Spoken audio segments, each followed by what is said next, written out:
नया टॉपिक है, that is hyper sensitivity. Topic को शुरू करने से पहले मैं आपसे कुछ बातें करना चाहता हूँ, विचार कि जिसने भी यहाँ तक मेरी वीडियोस के लिए सपोर्ट किया है, जिसने भी लाइक किया है, सब्सक्राइब किया है और आपने मेरी वीडियोस को देखा है, कुछ नई चीज़ सीखी है, तो उसके लिए तहे दिल से धन्यवाद। आई होप आपको कुछ नया सीखने को मिला होगा, कुछ नया लर्न करने को मिला होगा, और नहीं मिला तो आगे आने वाली वीडियोस के अंदर जरूर मिलेगा, ये मैं कोशिश करूँगा। और अगर ऐसी डेली मेडिकल वीडियोस के लिए आप चैनल को पूरा देखिए कीजिए, पूरी वीडियो को देखना, एंड देन उसके बाद में अगर अच्छी लगे तो सब्सक्राइब जरूर करना, और वो not for me for you, यानी कि आपको फायदा होना चाहिए उस सब्सक्रिप्शन से, ठीक है। माई मोटो इज ओनली दैट। तो चलिए आज का जो नया टॉपिक है दैट इज हाइपर सेंसिटिविटी, जो कि आपने पहले पढ़ लिया होगा। हाइपर सेंसिटिविटी को शुरू करने से पहले मैं आपको कुछ नॉर्मल बातें बताना चाहूंगा, विचार कि देखो क्या होता है कि हाइपर सेंसिटिव नाम से पता चलता है, हाइपर यानी कि ज्यादा और सेंसिटिव यानी कि उस चीज के प्रति वो कितना ज्यादा सेंसिटिव है।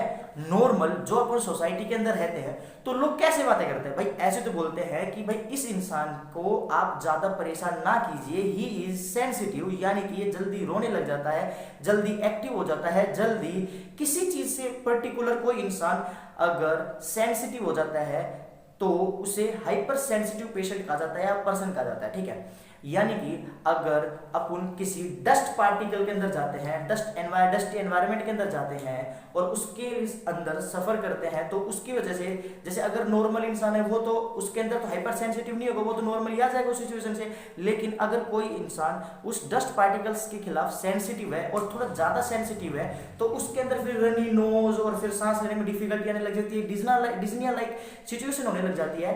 तो वो क्यों होता है, कैसे होता है और कौन करवाता है अपनी बॉडी के अंदर, that we will study under this topic. यानी कि वो पर्सन हाइपर सेंसिटिव है।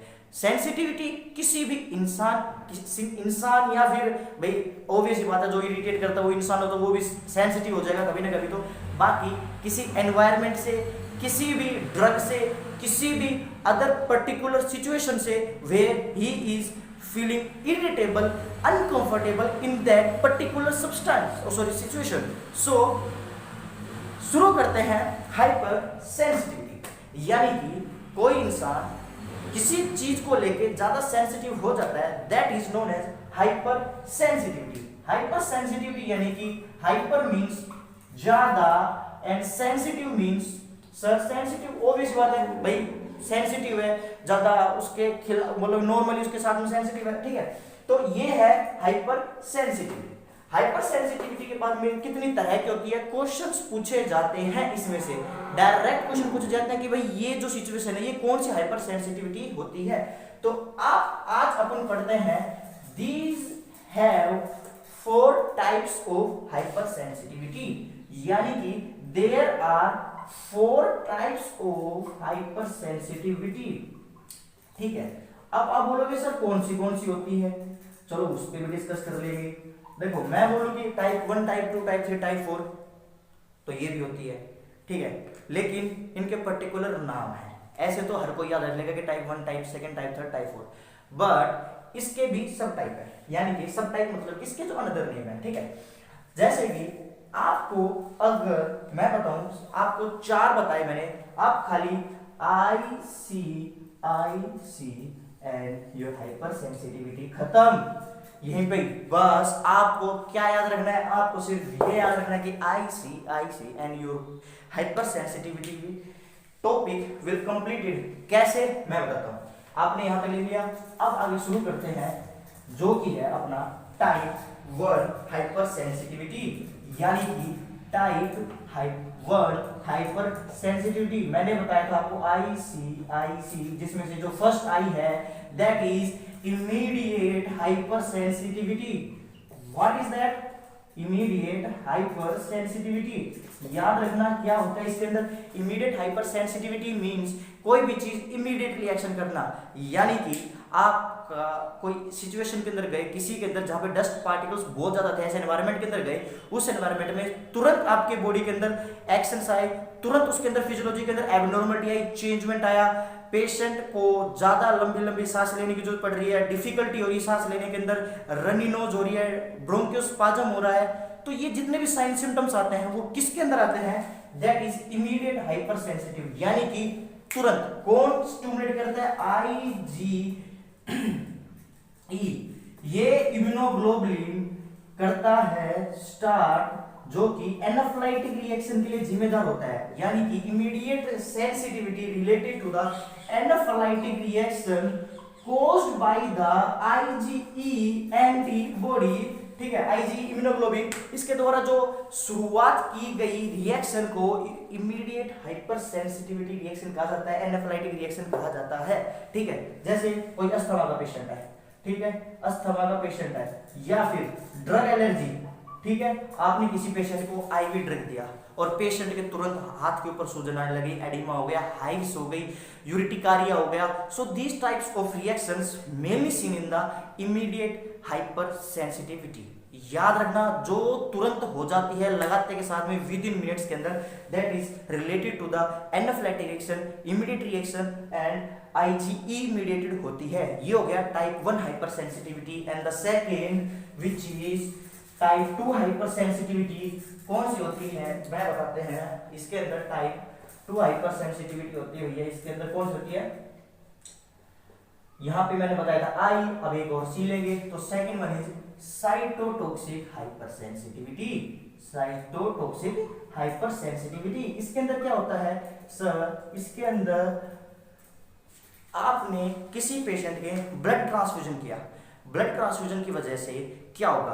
ब्लड ट्रांसफ्यूजन की वजह से भाई उसके अंदर ब्लड जाएगा, इसके अंदर तो उसकी बड़ी बात नहीं है, लेकिन वो पेशेंट एलर्जिक है, यानी कि उस पेशेंट के सेंसिटिव है, इम्यूनोलॉजिक जो रिएक्शन होगी, अगर आपने एबीओ इनकॉम्पेटिबिलिटी या फिर आरएच इनकॉम्पेटिबिलिटी वाला ड्रग वो ब्लड दे दिया गया, उस पेशेंट के चढ़ा दिया गया, तो उसकी वजह से जो रिएक्शन होगी that is cytotoxic hyper sensitivity, यानी कि साइटो यानी कि सेल्स एंड टॉक्सिक, ऑब्वियस ही बात है, सभी को पता है, यानी कि जो उसको डैमेज कर देगा, जहरीला होता है, पॉइजनस होता है, that substance is known as toxic. तो सेल्स को जो डैमेज कर सकता है that is known as cytotoxic hyper sensitivity. इसके अंदर सबसे पहले जो होती है विद इन 24 से 48 घंटे के अंदर हो जाती है, ठीक है, या फिर कुछ हावर्स भी ले लेती है, ठीक है, हावर्स से मतलब 24 ऐसा कुछ ऐसा सिनेरियो होता नहीं है, लेकिन अपन जस्ट हाइपोथेटिकली कि भाई हाँ ठीक है 4 to 6 आवर्स से लेके 4 to 6 आवर्स 4 से लेके 24 48, यानी कि विद इन जो आवर्स होती है ना वो होती है हाइपर सेंसिटिविटी रिएक्शन। 24 से 48 आवर मत लिखना, सिर्फ आप ये लिखना जो विद इन आवर्स के अंदर होती है, इमीडिएट नहीं होती है, थोड़ा टाइम लेके होती है, ठीक है, 1 आवर 2 आवर 3 आवर, तो उसके अंदर जो सिचुएशन होती है that is known as cytotoxic hyper sensitivity.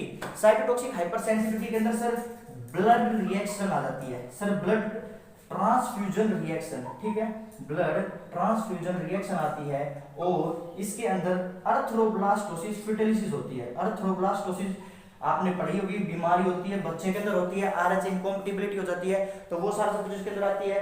And the third one which is haemolytic anaemia हो जाती है। तो हेमोलाइटिक एनीमिया भी देखने को मिलेगा सर इसी के अंदर। थ्रोम्बोसाइटोपिनिया, यानी कि जो ब्लड से रिलेटेड जिसके अंदर जो ब्लड सेल्स डैमेज हो जाती है that is completely come under the category of cytotoxic hyper sensitivity, यानी कि ब्लड रिएक्शन होगी, ब्लड ट्रांसफ्यूजन रिएक्शन हो गया, साइटोटॉक्सिक सब्सटेंस हो गए, या फिर इसके अलावा थ्रोम्बोसाइटोपिनिया हो गया, अर्थ्रोब्लास्टोसिस हो गया, हेमोलाइटिक एनीमिया हो गया, तो सारी ये जो कंडीशंस आती है ब्लड से related that is come under the category of type 2 hyper sensitivity reaction होती है, ठीक है। इसके अंदर अगर एक्यूट, अगर जैसे कोई ऑर्गन भी अपन जैसे किडनी ट्रांसप्लांट करते हैं ना, तो वो भी अगर इसके अंदर ट्रांसप्लांट किया तो एक्यूट यानी कि विद इन जो इमीडिएट एक्शन आता है उसको रिजेक्ट कर दी जाती है, वो भी इसी के अंदर आती है, ठीक है। तो एक्यूट ट्रांसप्लांटेड रिजेक्शन जो होता है वो भी टाइप 2 हाइपर सेंसिटिविटी के अंदर होता है, और ये आईजीजी मीडिएटेड होती है, जो कि मैं आपको बताना भूल गया, आईजीजी मीडिएटेड होती है, याद रखना, आईजीजी मीडिएटेड होती है,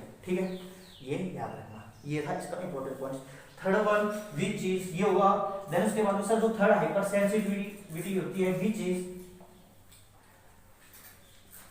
टाइप थर्ड जो एक और आई ले लीजिए, दैट इज इम्यूनो कॉम्प्लेक्स, ठीक है, इम्यूनो कॉम्प्लेक्स होती है, ठीक है। एंटीजन एंटीबॉडी बोल सकते हैं इसको, एंटीजन एंटीबॉडी रिएक्शन, यानी कि आपने पढ़ा हुआ है एंटीजन एंटीबॉडी रिएक्शन होती है तब उसके अंदर, जैसे अगर आपने बाहर से किसी और अदर एंटीजन के खिलाफ एंटीजन डाल दिया गया तो उसके खिलाफ जो अपनी बॉडी एंटीबॉडीज बनाती है, या फिर अपनी जो खुद की ही एंटीबॉडीज खुद को ही डैमेज करने लग जाती है समटाइम्स, तो वो जो सिचुएशंस होती है वो आती है टाइप थर्ड हाइपर सेंसिटिविटी, बोलते हैं इसको एंटीजन एंटीबॉडी रिएक्शन।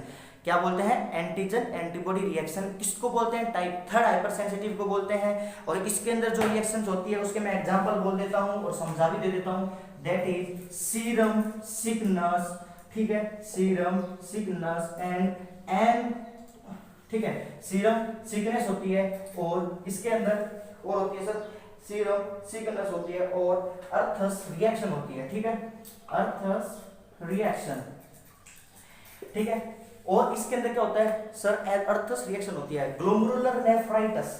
क्या होती है सर? ग्लोमेरुलर नेफ्राइटिस, नाम तो आपने सुना ही होगा, ठीक है। ग्लोमेरुलर नेफ्राइटिस कहीं ना कहीं किसी न किसी एग्जाम में या फिर टॉपिक में या फिर बुक में। तो सबसे पहले क्या होता है? सीरम सिकनेस क्या होती है?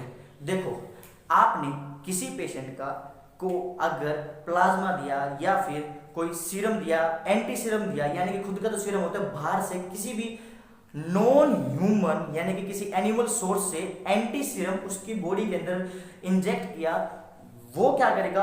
अप्रोक्सीमेट 5 से लेके 10 दिन बाद में सीरम सिकनेस कोज कर देगा, यानी कि रिजेक्ट कर देगा। खुद की जो सीरम होती है वो खराब हो जाएगी, सिकनेस यानी कि बुखार हो जाएगा। किसको हो जाएगा? सीरम को। कब हो जाएगा? जब भाई किसी नॉन ह्यूमन का बाहर से कोई सीरम एंटी सीरम अगर उसके अंदर डाल दिया जाएगा, इंजेक्ट कर दिया जाएगा, या फिर उसको जो ट्रांसपोर्ट करते हैं तो उसके दौरान पे जो रिएक्शन होगी after 5 to 10 days, that is serum sickness.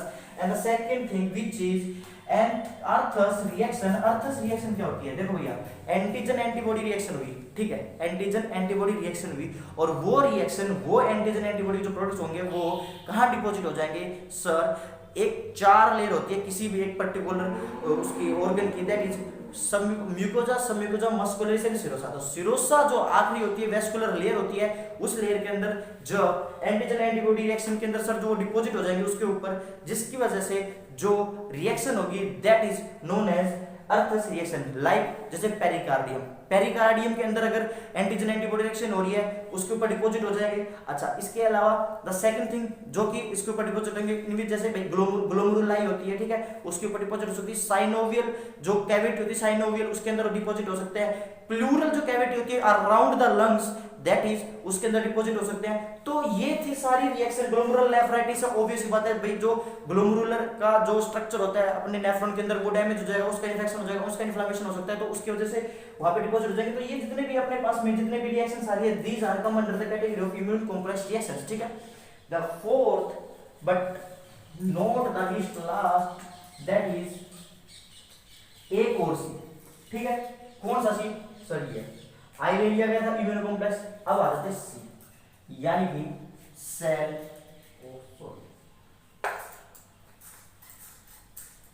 Cell mediated, ठीक है, सेल मीडिएटेड रिएक्शन। सर ये रिएक्शन डिलेड रिएक्शंस के अंदर आती है, टाइप 4 हाइपरसेंसिटिविटी के अंदर आती है। और इसके अंदर क्या होता है कि भैया मोनटेक्स टेस्ट, नाम तो आपने फिर से सुना ही होगा, मोनटेक्स टेस्ट। मोनटेक्स टेस्ट क्या होता है सर? 48 आवर बाद में से लेकर 72 आवर्स के अंदर चेक किया जाता है। वन वर्ड के अंदर पूछा जाए तो सर 48 आवर 72 आवर, ठीक है। और कब किया जाता है? जब किसी पेशेंट को टीबी की जांच की जाती है, और ये कभी भी रीसेंट टीबी को नहीं बताएगा, पास्ट के टीबी को बताता है। 0.1 ml इसके अंदर पीपीडी डाली जाती है और सिरिंज के द्वारा डाल के और इंट्राडर्मली डाली जाती है। चेक किया जाता है कि पेशेंट अगर टीबी से सफर किया हुआ है या नहीं है, और स्क्रीनिंग टेस्ट होता है, कंफर्मेटिव टेस्ट, स्पुटम स्मीयर किया जाता है, ठीक है।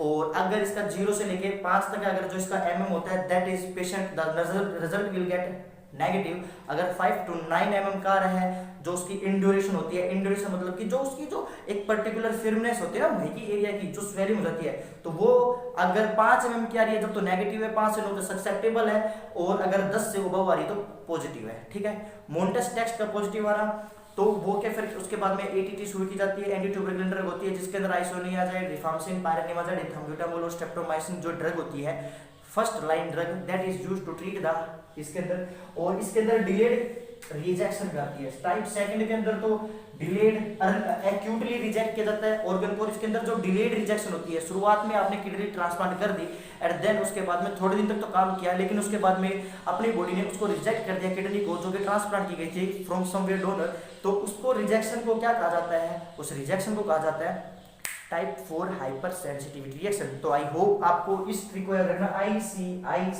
नहीं भूलोगे कहीं भी। पहली आएगी immediate reaction, the second one which is cytotoxic, the third one is immune complex antigen antibody and the fourth one is cell mediated reaction।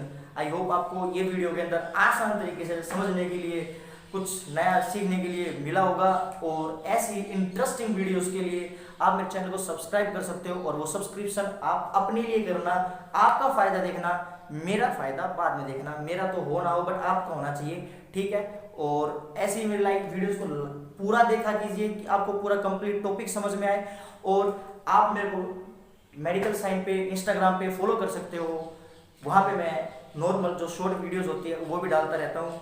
तो आई होप ये वीडियो आपको पसंद आई हो। मिलते हैं अपनी नेक्स्ट वीडियो के लिए, तब तक के लिए सभी भाइयों को